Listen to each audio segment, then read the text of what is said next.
Hello everybody, I hope that you're all well. This is Mr. Mayor here and I'm really excited to be able to talk to you today about a new project that we're going to be running at St. Bartholomew's over the next couple of weeks.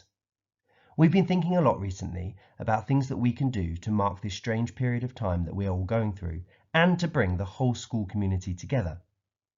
We wanted to do something that was positive, creative and allowed every child in the school to have an input. And so we've decided that we're going to create a poetry anthology. This means that we're going to make a book with a poem from every single child in our school included. This will be something that you can have a copy of, a real book to keep at home, and something that will help to celebrate all of the exciting, interesting, amazing children that we have at St. Bartholomew's Primary School. The theme of this anthology is going to be What Makes Me Happy. This video is going to explain a little bit more about how you can create a poem to enter for the anthology and what you need to do next. So, what does make you happy? You might want to pause this video because there are probably so many things that you'll need to write a list. Perhaps your family make you feel happy. And at the moment, lots of us are spending more time with our close family than we have done in the past, and that might really be bringing together and helping to strengthen lots of those relationships. Maybe puppies make you feel happy, or your pets.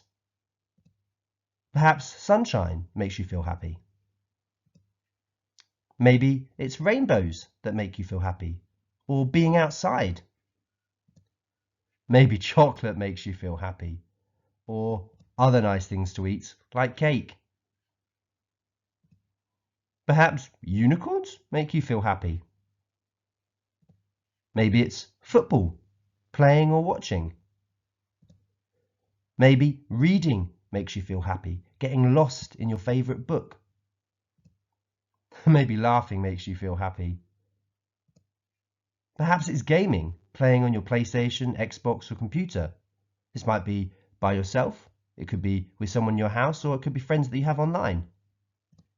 Maybe it's sleeping that makes you feel happy.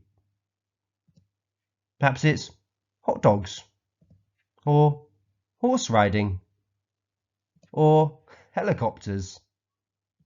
Maybe it's trains, planes, yellow cranes. There are so many different things that can make us feel happy, and so many of them are small things that we might not ordinarily stop to think about. And in these strange times, it can be really important to focus on the things, even if it's just those small things, that make us feel good and make us smile. Why have we chosen poetry? We think that poetry is something that can bring people together and is accessible to everybody. That means it's something that anybody can partake in. It doesn't have to follow the rules of spelling and grammar and punctuation that you would be usually expected to use in the English lessons. Although all the things that you've learnt in SPAG will be useful and can help you be more creative and flexible with the language that you're using, poetry is great for reading aloud.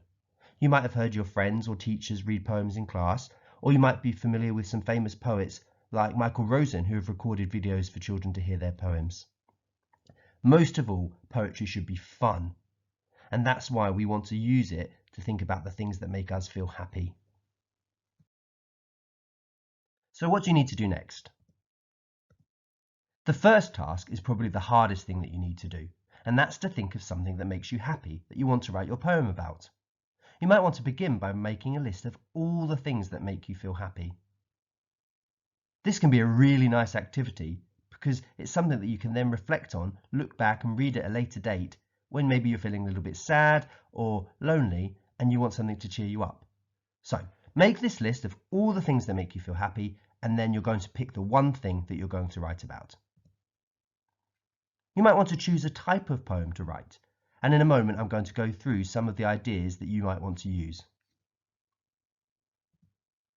Then need to write your poem. Read it aloud, so you might want to read it to your mum, your dad, you might want to read it to your siblings that you have at home, maybe over Skype or Zoom you might want to read it to your friends or other family members. And then you need to edit it, so you need to go back to that poem and make it even better. Sometimes I find that it's good to leave a few days after writing the poem and then editing it, so that when you come back to it you can look at it with an almost fresh pair of eyes. And then you need to send your poem to us, and we're going to use a special email address to collect all of these poems in. Adults, you can get your child to type it, or you could type it for them, or you could just type it into the email and send it over to us. Here are some ideas of the types of poems that you might like to write. Some of these are ideas that you've used in class already, so you'll be familiar with, and some of them are new. You might want to have a go at writing all of these different types of poems, and then choosing the one that you want to send in to us to go in the anthology. You might write a kenning poem. Kennings are two-word phrases that are a replacement or substitution for a noun. Here's an example of a kenning poem about a bird: a worm eater, a nest maker, a cushion filler, a seed muncher, a fish guzzler, a fast flyer, a cat escaper, a tree liver, an acrobatic glider, an adventurous swooper, a tweeting singer. Put these together, I'm a bird. You might want to write some couplets. You could write 2 lines of poetry that rhyme and make sense. I do not like green eggs and ham. I do not like them, Sam, I am. Perhaps you want to write an emotions poem. Choose an emotion, like happiness, and make sure that each line of your poem starts with that emotion. Happiness is the smell of bread in the oven. Happiness is making someone smile. Happiness is the sound of birds singing. Happiness is time to sit and rest for a while. You could try some free writing.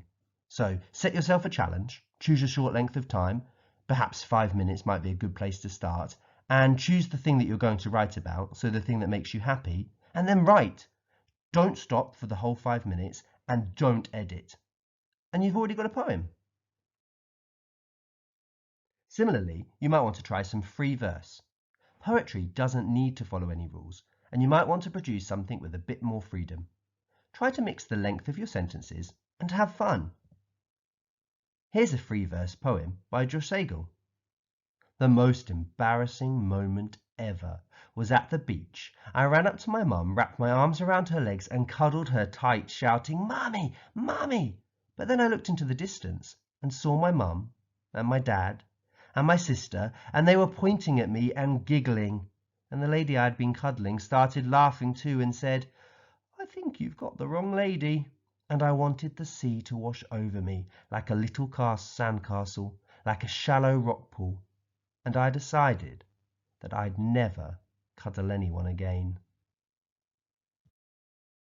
Perhaps you'll look for some internal rhyme. You must complete as many lines of verse about a given subject using internal rhyme. Ice cream makes you scream. Apple crumble makes your tummy rumble. Fish and chips gives you greasy lips. What do you think the subject I picked was for this poem? That's right, I was thinking about food and things to eat. You might want to use metaphor, so choose your subject and write 3 metaphors for it. The moon is a pearl from a necklace, a cold, cheesy pizza, Earth's halo. You might want to write a patterned poem. So here you are given a pattern, or you choose a pattern, and you use various parts of speech to complete it. For instance, the first line is a noun. The second line uses 2 adjectives that describe the noun. The third line uses 3 verbs that you associate with that noun. And the fourth line sums everything up in the poem. Here's an example of a pattern poem. Fire. Poker hot, blazing. Flickering, scorching, thrusting. Dangerous to meddle with. Phrases. You could just use phrases to compile your poem.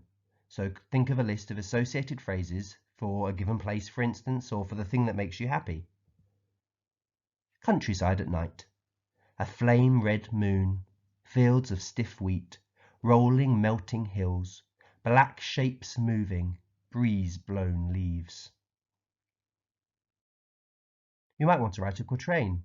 This is a 4-line stanza with the second and fourth line end words rhyming. I eat my peas with honey. I've done it all my life. It makes the peas taste funny, but it keeps them on my knife.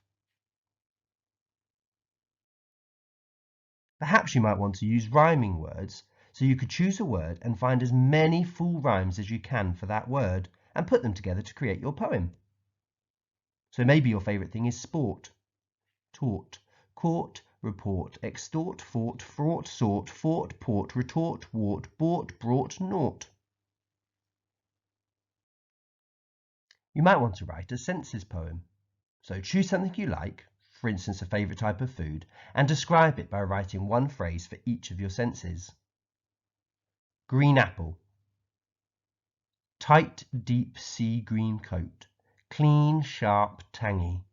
Glass smooth, dimpled ends. Squirt of juice, tongue tickling. Crunch, munch, gobble. You could write a single words poem, and this might be something particularly if you're in reception or year one that you'd like to try. Choose a topic, so the thing that makes you happy, and write a list of single words about it. For example, I've chosen my pet. Charlie, greyhound, puppy, friendly, spotted tail wagger, lean, fast, watchdog. You could try to write some triplets. This is a poem of 3 rhymed lines. The sun today is really bright. I'm glad it's day and isn't night. I think I'll go and fly my kite. When you've submitted your poem, the exciting thing is we're going to have some input from a real poet. Some of you might recognise Josh because he came to visit us at school a couple of years ago, and I know that in our classrooms and even at home we've got some of his poetry books. Definitely in school we've got I Bet I Can Make You Laugh and Little Lima Laughing and I Don't Like Poetry. You might even have seen his new book, Welcome to My Crazy Life. Josh is going to be involved throughout the process, and he's going to particularly be thinking about putting the anthology together for us and choosing a few highly commended poems from each year group. So once you've submitted your poem, Josh is going to put it together in the book, and he's also then going to choose 2 children from each year group who will win one of his books for their entry. He might not pick the poem that has the best rhyme, he might not pick the poem that fits to a particular style. He's just looking for a poem that makes him smile when he hears about the things that make you happy. Okay, so here's a reminder of what you need to do next. You need to choose something that makes you happy to write about. You need to choose a type of poem to write or mix it up. So remember, your poem doesn't have to conform to a particular style. It could use all of them, some of them, none of them, bits of them. It's completely up to you. The most important thing, remember, was that it's about having fun. Write your poem. Read it aloud. Read it to your family, read it to your friends, read it to your cat, your teddy bear, and then edit it. So go back to your poem. Think about your choice of words. Is there maybe a different word that you could use that might improve it? Maybe you want to write your poem out, cut it up, rearrange the lines and see if that changes things. And then finally, when you're ready and you have your final poem, send your poem to us using the email address here, stbartspoems@gmail.com. You could send us lots of poems. We'd love to see them. If you wrote a poem about hundreds of different things that made you happy, or a thing that made you happy and a poem in every single style that I just mentioned, that would be brilliant. But you need to tell me the poem that you want entered into the anthology. Whoa, hang on a minute. Before I get too far, there are a few rules. There aren't many, because just like poetry, we want to keep it open and flexible. But your poem needs to be no more than 15 lines. Because we want to get everybody's poem into our book, we have to think about how much space we have. If you want to write an epic poem that is 15 pages long, fantastic. We'd love to read it and you can still send it to us. But the poem that you put into this anthology needs to be no more than 15 lines. And as I was just saying, you need to let us know which poem you want included in the anthology. So if you send us multiple poems, you need to say which is the one that you think is the one that should be recorded forever in this book. And very importantly, the deadline. You have until Monday the 1st of June to submit your poems. And then I'm going to send them all to Josh, and he's going to look at them, he's going to choose those that he wants to highly commend, and he's also going to start putting them into the anthology for us. At this stage, it's important to give a big thank you to the Friends of St. Bart's. That means all of you and all of your parents and the committee that do so much to help us fundraise for the school, as they're helping to get Josh involved with this project and, as ever, are helping support us with lots of things we can do to engage the whole school community. So thanks! If you're looking for a little bit more inspiration when writing your poetry, here are some websites that you might find useful. Some of these are websites, like those for Josh and for Michael Rosen, that show you some of the collected works of poets. Others have lists of poems by lots of different poets, and the top one has an example of some poetry being read aloud. Have a fantastic time, having lots of fun writing your poems, and I can't wait to read them. Take care!